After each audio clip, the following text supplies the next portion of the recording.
दिनै एनडिबि ब्रादार्सफोरखौ बे बिटिआर एकर्डनि गेजेरजों लाना फैनानै बे पिस एकर्ड बिटिआर एकर्डनि गेजेरजों लाना फैनानै जाखिनि मोननांगौ मोनथाय बेखिनिखौथ' होनो हायाखसै आरोबाव मा खालामबावखो सानैसोखौ जोबथेसालियावसो दोनहैबावबाय।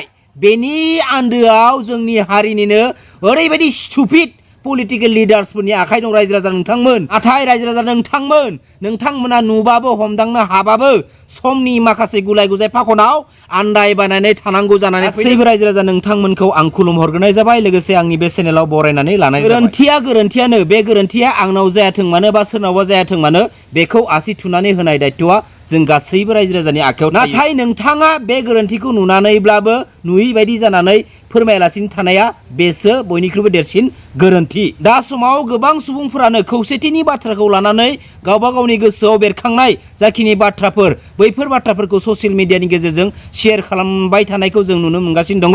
नाथाय बेनिनि गेजेराव आं बे बाथ्राखौसो बुंनो सानदों जे रायजो राजा नोंथांमोन जे जों खौसेथि होननानै जे दा समाव जों दावराव जागासिनो दं। जोंनि बर' हारिनि जेसेबांखिनि बर' फिसाफोर दङ जों गासैबो गोदो समनिफ्रायनो दिनैनि समसिमहालागै खौसेथियाव दंखायो। लोगोसे दा समाव खौसे जानांगौ होननायनि गुबै बाथ्राया बेसो रायजो राजा नोंथांमोन जे जोंनि बिटिसि ओनसोलाव जेसेबांखिनि ओनसोलारि पलिटिकेल हान्जाफोर दं बैफोर पलिटिकेल हान्जाफोरखौ ज' जालायनानै फैगौ 2025 बिटिसि बिसायख'थियाव सरकार सालायनो थाखाय माखासे जोंनिनो रायजो राजाफोरनि गेजेरनिफ्राय माखासे मानसिफोरा खावलायदों ससियेल मिडियानि गेजेरजों। नाथाय बे बिथिंनि बेलायाव जों बेखौ नोजोर हरनांगोन दा समाव रायजो राजा नोंथांमोन जे बे पलिटिकेल बिथिङाव ओनसोलारि पलिटिकेल हान्जाफोरखौ सोरबायदि मानसिया खुगा सिनानै खौसे जानानै खामानि मावनांगौ होनदों। सोरनिबा लिडारनि खौसे जानांगौ होननायनि बाथ्रानि सायाव जों गासै रायजो राजाफोरा साना हसिया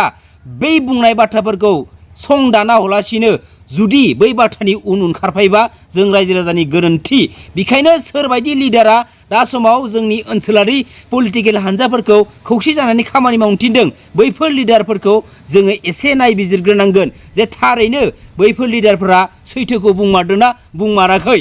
दानि CEM प्रमद बर' बिथाङा बिटिआर एकर्डनि उनावहाय गासै जों रायजो राजानि गेजेराव मोनसे ओरैबायदि लासिं सिं सहायनो हाथाव मोनसे नंखाय बाथ्रा बुंबावदोंमोन मा जे बे बिटिआर एकर्डनि गेजेरजों मानगोनां रन्जन दैमारि साराबो उदाङाव फैनो हाबाय। बिथाङाबो गोबाव सम जोबथेसालियाव जेल जानानै थानांदोंमोन। नैबे बिटिआर एकर्डनि गेजेरजोंनो बिथाङा दिनै उदां फोथाराव फैनो हाबाय। नै रन्जन दैमारि बिथाङा जेलाव दङमोन, बे सुक्तिनि गेजेरजोंनो बिथाङाबो ओंखारबाय। गोलाव सम खस्थ' मोननांबाय, बिथाङाबो बर' हारिनि थाखाय जेल जानांबाय। बोरो रन्जन दैमारि सारा बोरो प्रमद बर' नोंथां बोरो नोंथाङा मानो जों रायजो राजानि गेजेराव एसेबां नंखाय बाथ्रा फोलाबाय थायो? दिनै नोंथाङा नोंथांनि खुगाजोंनो बुंबोदों जों रायजो राजानि गेजेराव जे रन्जन दैमारिया गबाय, रन्जन दैमारिखौ बख'नायनि थाखाय माखासे खामानिफोर सोलिगासिनो दङ। माखासे समाव रन्जन दैमारिनि कर्टआव हियारिं सान थायो, बैफोर हियारिं सानफोराबो केन्सेल जानायखौ जों गासै रायजो राजाफोरा नुनो मोनबोदों। दिनै नोंथाङा गबाय बख'गोन बेफोरबायदि होनैनो दिनै नोंथांनि सरकारा 4 इयार्स कमप्लिट जालांबाय। नै 5 इयार्स कमप्लिट जानो थांगासिनो दङ। फैगौ 2025 बिसायख'थिया बांद्राय गोबाव गैला। अब्ला नाय रायजो राजा नोंथांमोन बेफोरबायदि बाथ्राखौ नोंथांमोननि बे ब्रेनाव हाबगोन ना हाबा?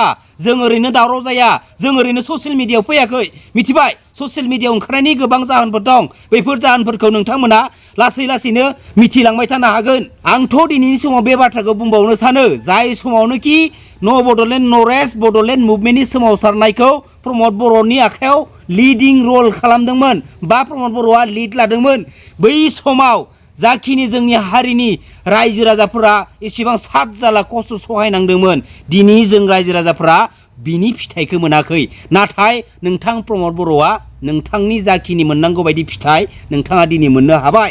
नाथाय जों रायजो राजाफोरा मोननो हायाखै। बै बड'लेण्ड मुभमेन्ट समाव जोंनि बर' हारिनि बिमा माहारिफ्रा पुलिस CRP आर्मिनि लावथिजों बुग्लिजादोंमोन। नाथाय दिनैनि समाव बै पुलिस आर्मि CRPनि लावथिजों थुग्लिजानाय बर' बिमा माहारिफ्रा दिनैनि समाव मा फिथाइ मोनखो? बे बड'लेण्ड मुभमेन्टखौ उइथड्र खालामहैनो थाखाय बे जोंनि बर' बिमा माहारिनि बर' बिमाफोरा पुलिस CRP आर्मिनि लावथिजों सिलाइ खुन्दाजों बुग्लिजादोंमोन नामा? जों गासै रायजो राजाफोरा माखासे सात जालाखौ सहायदोंमोन नामा?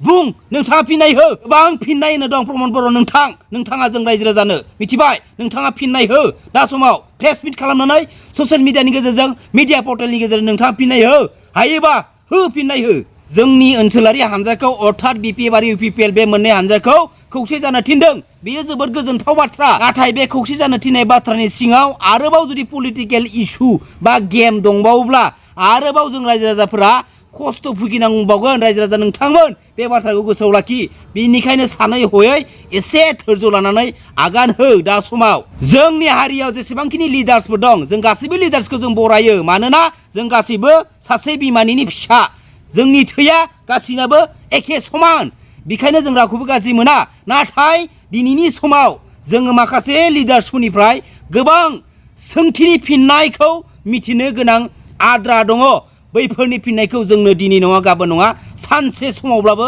जों रायजो राजानो नांगोन आरो बै लिडारफोरा फिननायखौ होनो हानांगोन दिनै नाय हाग्रामा महिलारि बिथां दिनै 17 इयार्स बिटिसिखौ बिथाङा गभर्नमेन्ट रुलिं खालामबोबाय दिनै नाय रायजो राजा नोंथांमोना गोसो गथोजों साननानै नाय जों गावबा गावनो हमदांनो हानांगोन बे बाथ्राखौ दिनै हाग्रामा महिलारि बिथाङा बिटिसिखौ 17 इयार्स सालायबोबाय बे 17 इयार्सआव गुबुन हारिनि डार्टी पलिटिकेल लिडारफोरनिफ्राय बेसेबां सात जाल्ला बेसेबां जेंथो जेलाजों बिथाङा बे 17 इयार्सआव गुबुन हारिनि डार्टी पलिटिकेलफोरनि खैसानिफ्राय बारस्लाय बिथाङा बासायबोदों गावखौनो गाव बेनि गुदि जाहोननि बाथ्राखौ बिथां हाग्रामा महिलारि बिथाङासो साबसिन मिथिगोन दिनैनि समाव जोंनि हारिनि गेजेराव दा समसिमहालागै बेबायदि मानसि दं बेसे लासिं बे मानसिफोरानो दिनैनि समाव ओरैबायदि मिनिंलेस बाथ्रा बुङो बे बाथ्रायानो जाहैबाय मा रायजो राजा नोंथांमोन जे 17 इयार्सआव जेसेबांखिनि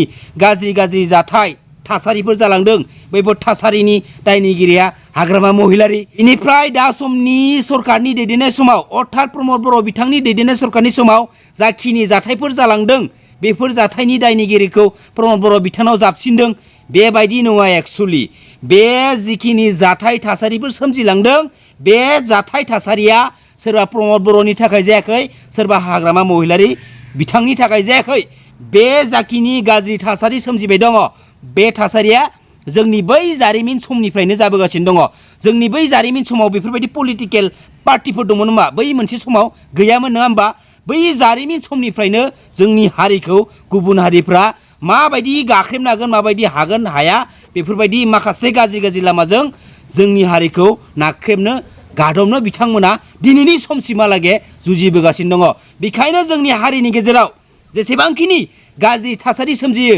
बा जोंनि हारिखौ गादबनायनि जेसेबांखिनि गुबुन हारिनि पलिसिसफोर थासारि सोमजिहोलाङो बेफोरनि दाया सोरबा प्रमद बर'नि सोरबा हाग्रामा महिलारि नङा मिथिबाय जायफोर बिथांमोना बेफोरबायदि बाथ्राखौ लाबोयो बिथांमोना दिनैनि समाव बे बाथ्राखौ मोजाङै साननानै नाय 90% जोंनि हारिनि पलिटिकेल लिडारफोरा जास्ट पकेट मानिनि थाखाय शेयार पावरनि थाखाय फैनाय बिसोरनाव खुनु मोनसे थांखि गैया मोनसेबो थांखि गैया बिसोरनि मोनसेल' थांखिया मा फैसा खामायनाय शेयारनि पावारखौ लानो हानाय दिनै नों मोनसे थांखि लानांगोन पलिटिकेल फिल्डआव जुदि आगान होनो सानोब्ला जे आं मा खालामहैगोन पलिटिकेल फिल्डआव आं मानि थाखाय थांनो नागिरदों बेनि थांखिखौ नोंथाङा लानो हाग्रोनांगोन जे नोंथाङा थांखि गैयालासे जुदि नोंथाङा जास्ट शेयारनि पावारनि थाखाय मानि फैसा रां आरजिनो थाखायल' जुदि नोंथाङा पलिटिकेल फिल्डआव आगान होयोब्ला बेफोरबायदि लिडारा जोंनि हारियाव मा जौगानाय मा मोजां थासारि लाबोनानो रायजो राजा नोंथांमोन जेरावनोखि बिनाव जेबो थांखियानो गैया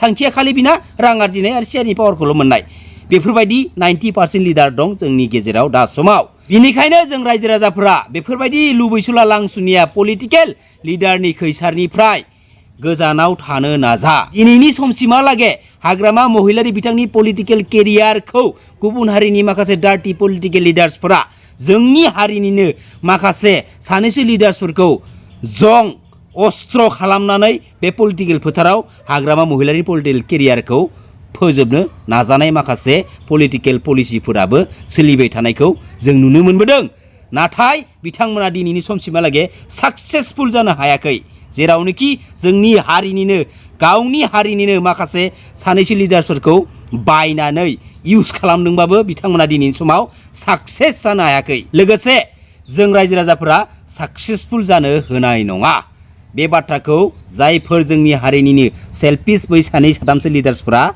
बै गुबुन हारिनि दाना जानानै बे खामानिखौ सुलु सुलाग लाबाय थायो बै जोंनि हारिनि सानै साथामसो लुफिया लांसुनिया लिडार्सफोरा बे बाथ्राखौ दिनैनि समाव गोसोआव लानाया मस्ट इम्पर्टेन्ट। जोंनि दानि मानगोनां डिपुटि CM गबिन्द बसुमतारी बिथाङा मा बुंदों नोंथांमोना बे भिडिअखौ मोजाङै नायना लादो। थांनाय बिसायख'थि समावबो BJP-या निजाहै UPL निजाहै हारसिंसो गेलेदोंमोन। गेलेनानै मोननैबो हानजाया सरकार दानो थाखाय जेसेबां अनजिमा नांगौ बेखिनिखौ मोनियावसो ज' जानानै सरकार दानो गोनां जादों। बेनिखायनो जों एबार निर्बाचन हारसिं गेलेनायाव बे आसरित जानांगौ जेबो बाथ्रा गैया। बे थांनाय बार जुदि जादों बिदिनो जानो हागौ। जोंनि जिथु जथाय इउनिटि बे दाबो बायाखै मानोना सरकारखौ दाबो सेफायाखै। सरकारा जोंहा खौसेनि जागासिनो खौसेनो जों बोसोरसे दङ बेखौ सालायलांगोन जयैनो। बेनिखायनो जोंहा सरकार जेबो खहा जाया। सरकार डिजर्भबो खालामाखै डिजर्भ खालामनायनि बाथ्राबो गैया। जों जयैनो खामानि मावलांगोन। इलेक्सन आरो सरकार बे मोननैया आलादा जिनिस। इलेक्सना हारसिं गेलेबाबो सरकार जोंहा जयैनो थागोन।